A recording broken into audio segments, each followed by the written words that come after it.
Israël a un rôle à jouer puisque Israël se présente comme la Startup Nation, un développement de technologies très avancées. Malheureusement, pour l'instant, ces technologies, elles se sont surtout appliquées dans le domaine de la sécurité, du cyber, dans la finance, mais voilà, pas tellement dans le domaine du clean tech.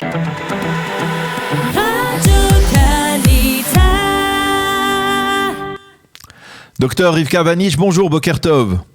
Bonjour. Merci d'être avec nous ce matin. Je vous présentais comme docteur en sciences et comme volontaire à Greenpeace.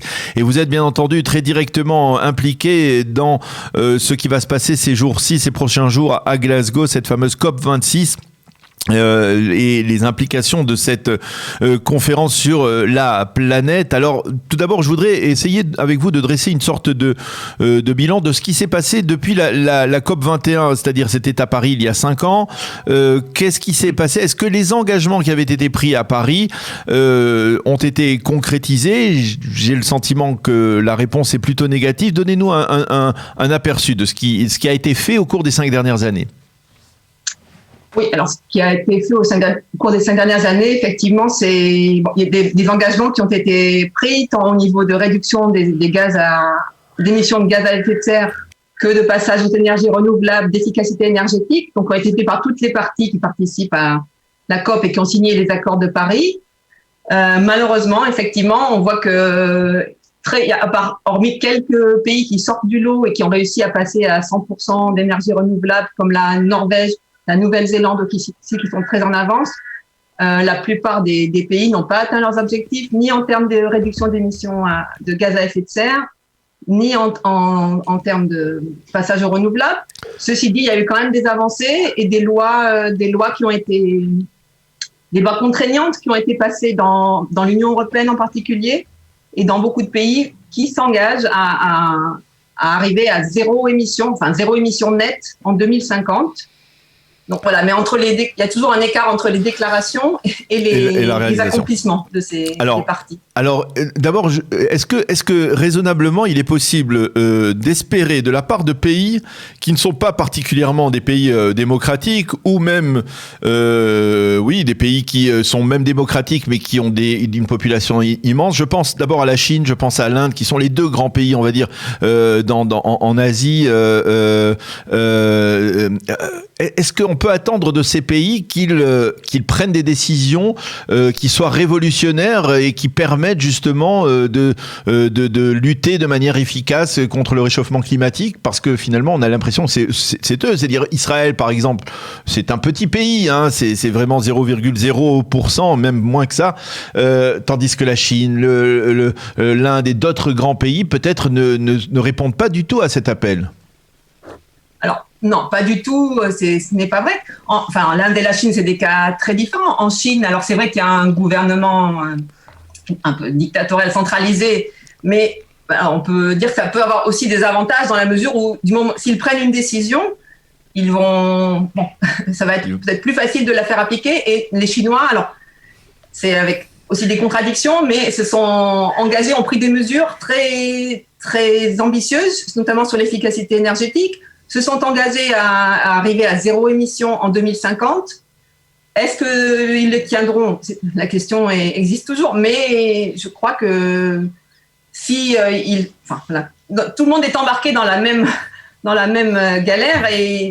Alors c'est vrai que les pays sont plus ou moins grands et ont des contributions plus ou moins importantes, mais tout le monde doit participer au maximum et j'espère que même la Chine et l'Inde s'y mettront. Voilà, évidemment, ça dépend beaucoup d'eux puisque ce sont de gros contributeurs en termes d'émissions. Mais voilà, tout le monde doit participer, même les petits pays, parce que c'est capital. En préparant cette interview, je lisais que à Paris, on s'était engagé à une réduction de 45% des gaz à effet de serre et que finalement, aujourd'hui, on est à une augmentation de 15% ou de 16%. C'est exact ?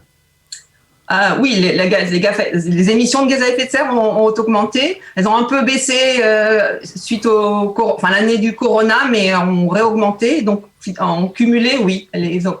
Donc, ça veut dire que même si à Glasgow, on prend des décisions importantes, on sera toujours en attente de leur concrétisation. C'est-à-dire que rien ne pourra garantir qu'elles soient concrétisées. Bien sûr.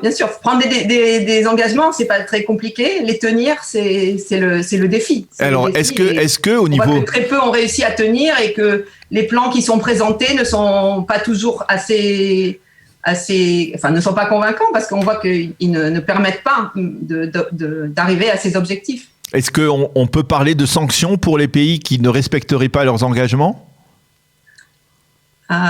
Les sanctions. Alors, le problème, c'est qu'il n'y a pas de structure, d'organisme qui pourrait sanctionner au-dessus de toutes ces parties à la COP qui pourrait sanctionner. Après, dans chaque pays, quand il y a une loi qui a été prise avec des objectifs contraignants, en théorie, on peut, les citoyens, et ça d'ailleurs ça a déjà été fait, peuvent se retourner contre les gouvernements qui n'ont pas tenu leurs objectifs alors qu'ils sont dans la loi et qu'ils ils sont tenus de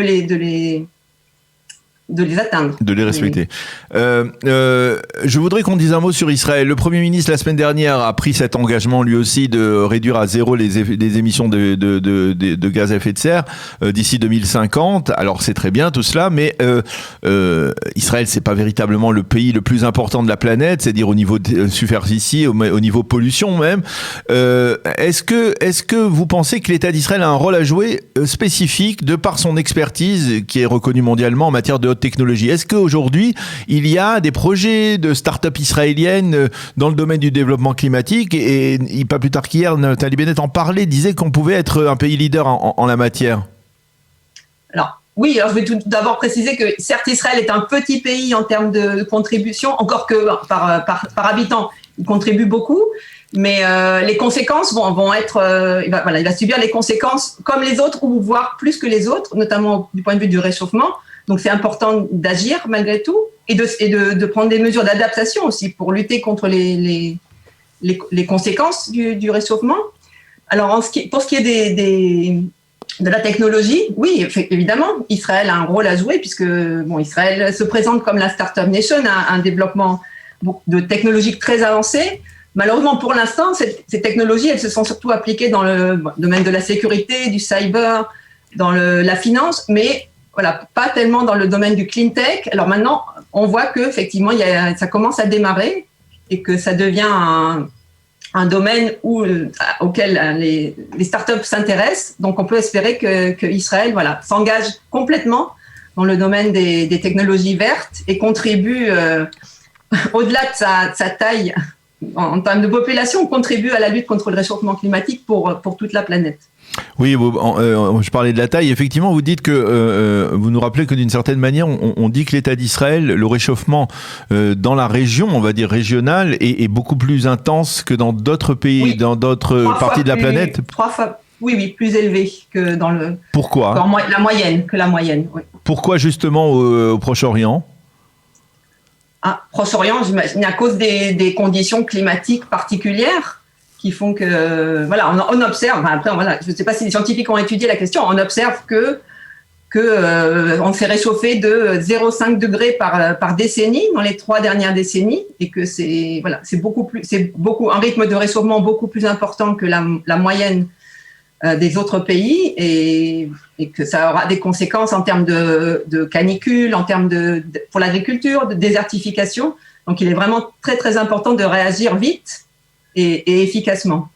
Qu'est-ce que vous parliez de conséquences? Quelles peuvent être les conséquences à l'échelle planétaire? Essayez de nous faire peur un petit peu parce que d'une certaine manière, quelles peuvent être les conséquences d'un réchauffement climatique si par exemple dans 5 ans on se retrouve au niveau à l'échelle mondiale sans avoir respecté des restrictions, les engagements pris, à quel moment on va frôler la catastrophe au niveau de la planète? Alors, à quel moment, on ne le sait pas exactement. Ce qu'il faut bien comprendre, c'est que ce n'est pas un réchauffement linéaire où on se réchauffe un petit peu tous les ans et quand on décide, on s'arrête et il n'y a plus de réchauffement. On réchauffe et on risque d'arriver à ce qu'on appelle des points de bascule. Par exemple, une augmentation de température telle qu'on fera fondre toutes les glaces du Groenland ou bien une augmentation de température telle ou une perte de la forêt amazonienne qui fait que ça va devenir une savane. Et là, on déclenche des phénomènes, on entre dans des zones qu'on ne connaît pas très bien, très dangereuses, parce qu'on déséquilibre tous les systèmes tout le système très compliqué qu'est la Terre, qui était justement tout un système d'équilibre qui s'autorégulait en termes de température. Et voilà, s'il n'y a plus l'Amazone, si le Gulf Stream disparaît, si les glaces fondent, si en Russie les terres gelées libèrent des quantités de méthane très importantes qui vont aussi rajouter des gaz à effet de serre, réchauffer la température de manière exponentielle, on va arriver à une température très importante, des catastrophes, des vagues de chaleur, des inondations. Et ça, c'est des désertifications dans certaines zones. Ça, c'est quelque chose d'envisageable dans notre génération actuelle, ou c'est pour nos enfants ou nos petits-enfants, c'est dans 2-3 générations? Oui, je pense. Ce qu'on observe tout au long les scientifiques qui étudient la question sont toujours surpris que leurs prévisions se réalisent en général plus vite que ce qu'ils pensaient. Donc voilà, on est je pense, dans la dizaine d'années qui vient, on approche vraiment de la zone où on peut faire basculer beaucoup de choses. Et après, la situation deviendra irréversible. Et je pense que c'est dans notre génération qu'on risque d'avoir déjà des effets. Si on ne fait rien, si on ne réagit pas du tout, ça peut déclencher des phénomènes vraiment pas souhaitables. Et voilà.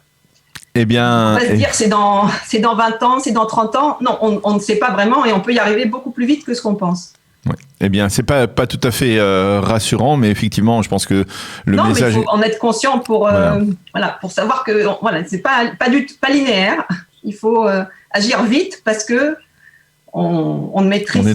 Si on arrive à des phénomènes qu'on ne maîtrise plus du tout et qu'on n'a plus de contrôle pour revenir en arrière, des choses irréversibles, là, c'est très grave.